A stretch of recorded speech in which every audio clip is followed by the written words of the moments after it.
essa série de reportagens, isso é muito curioso. Ele começa chamando o Chico de Caixeirinho Bisonho Primário e termina a reportagem escrevendo, tendo diálogos assim com o Emmanuel, com o guia do Chico, nosso amigo espiritual, pedir ajuda ao meu amigo invisível, né? Então, em 2 meses, o Clementino sofre uma transformação, porque ele vê o Chico, naquele centro humilde dele, durante 3 sessões, fazer coisas incríveis e inexplicáveis. Por exemplo, o que tem aqui no livro, né? Mensagens que o Chico psicografava de trás para frente em inglês, numa velocidade incrível, mensagens assinadas por Emmanuel. Essa mensagem está aqui.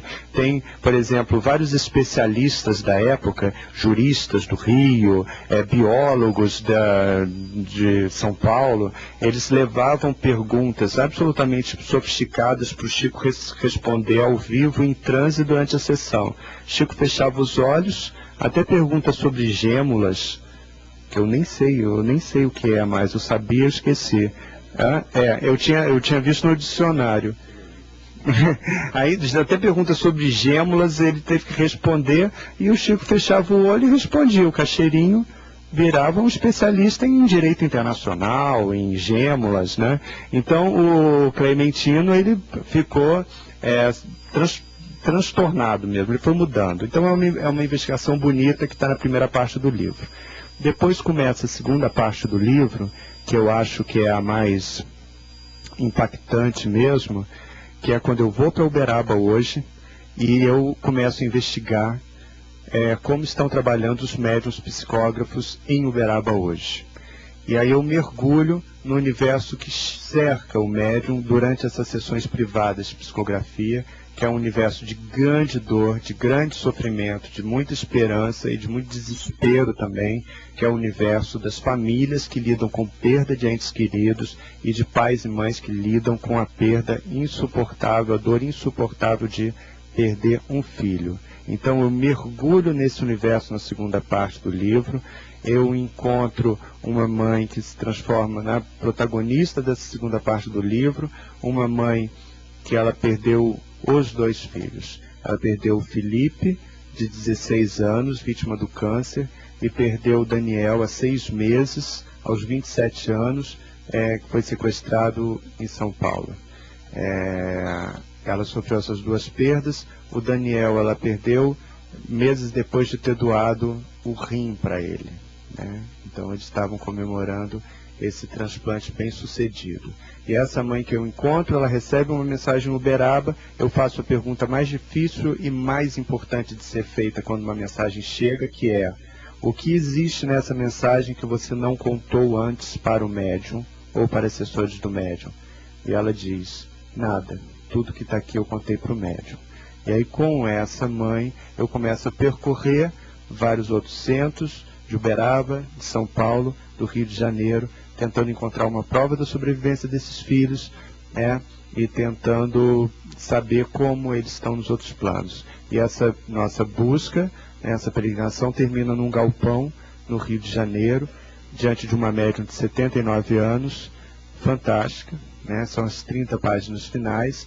É uma médium que, se eu começo a contar o que a gente viu naquele sábado em Uberaba, eu pareço louco, na verdade, né? Porque ela chama espírito de energia, ela fala que toda a comunicação dela é feita pela glândula pineal, então ela tem uma glândula pineal que é anormal, então ela fala: eu sou uma doente, meu filho, e ela vai captando aquelas energias, e ela fala: Maria Tereza de Albuquerque, tem alguém aqui? Aí o galpão de 800 pessoas, num canto uma moça ergue o braço: sou eu, vem aqui, tem energia para você aqui. Ela vem aqui para frente, aí ela fala nome da avó, fala: sua avó está aqui, é fulana, seu tio está aqui, é fulano, seu pai está aqui, diz que você mora no endereço tal, seu telefone é tal, dá várias informações. Eu converso com essas pessoas ali, naqueles diálogos com o invisível, e aquelas pessoas falam: eu nunca tinha estado aqui, eu nunca tinha falado com essa médium antes,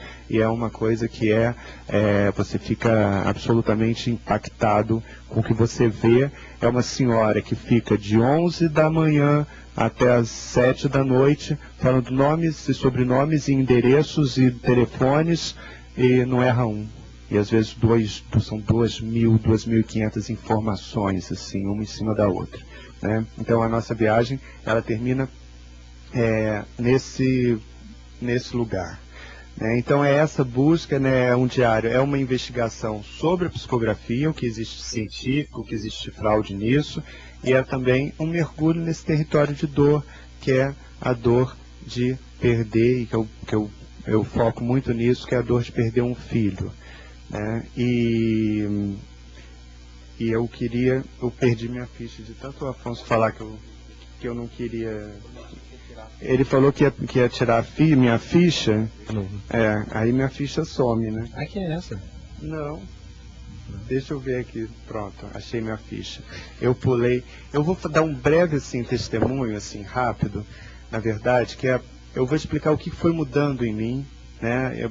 Eu vou contar casos que eu conto para os amigos, na verdade, que eu conto para minha família, né? Há 10 anos eu fui para Uberaba absolutamente cético, começar a investigar esse mundo, o mundo do Chico Xavier. Por que eu resolvi fazer isso? Eu era jornalista, eu trabalhava no Jornal do Brasil, e eu fiz uma matéria sobre a peça Além da Vida, que era um fenômeno de bilheteria. Mais de 2 milhões de pessoas tinham visto esse espetáculo espírita. E eu comecei a pesquisar e vi, o óbvio, né, que o centro desse universo era Chico Xavier. E que até aquele momento, o Chico Xavier, com mais de 80 anos, nenhum jornalista tinha escrito um livro sobre ele. Um personagem fundamental e muito intrigante da nossa história. Eu falei... Tinha uma biografia que não era de jornalista, né? Não era de jornalista, né? Eram sempre biografias escritas por amigos, por espíritas e tudo. Eu falei, Rogatórias, aquela coisa. E eu falei, é preciso a gente contar a história desse homem, né? E eu me lembro que na redação, meus amigos falavam assim, mas vem cá, não é Chico Buarque? Não é Chico Mendes? Não é Chico Anísio? Eu falava, não, é o Chico Xavier. E eu tinha uma justificativa jornalística para isso, né, que eu ficava toda hora repetindo, que é assim, eu ficava toda hora, por que Chico Xavier? Um homem que escreveu mais de 400 livros, vendeu mais de 20 milhões de exemplares, doou toda a renda a instituições beneficentes. Por quê? Porque ele dizia, os livros não me pertencem, eu não escrevi livro nenhum, os espíritos escreveram. Só isso já é uma boa justificativa para você contar a história desse homem. Então eu fui em campo, fui para Uberaba, com uma arrogância de jovem jornalista, achei que ia chegar em Uberaba, vindo do Rio de Janeiro, e entrar na casa de Chico, ia conseguir autorização para escrever o livro. Aí chego lá, sou informado de que o Chico não sai de casa há 9 meses, porque ele estava com angina, com pneumonia, não estava saindo. Depois sou informado de que é impossível entrar na casa dele, porque ele está muito doente. E aí eu vou para o centro dele, para o Grupo Espírita da Prece, me sento, estou ali sentadinho, tinha 6 pessoas além de mim, porque o Chico não aparecia, então ninguém mais estava indo, as caravanas tinham deixado de ir. E aí quem aparece? O Chico Xavier. O Chico aparece, se senta 2 metros de onde eu estava, e ele começa a ler um trecho do Evangelho e tudo. Eu nem sabia o que era o Evangelho segundo o Espiritismo, nunca tinha lido Kardec, nunca tinha lido Nosso Lar, não sabia o que era Parnaso. E eu estou ali pensando em questões práticas, como me aproximar, como me apresentar, como conseguir autorização para escrever o livro.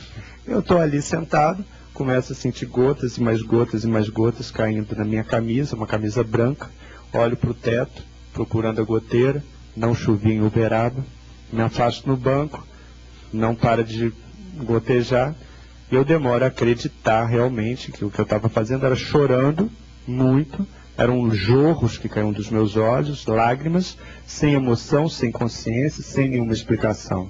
E aquilo me deixa até constrangido, eu me lembro que eu ficava olhando para o lado, tentando pensar em outras coisas e tudo, e nada, e o jorro continuou muito tempo.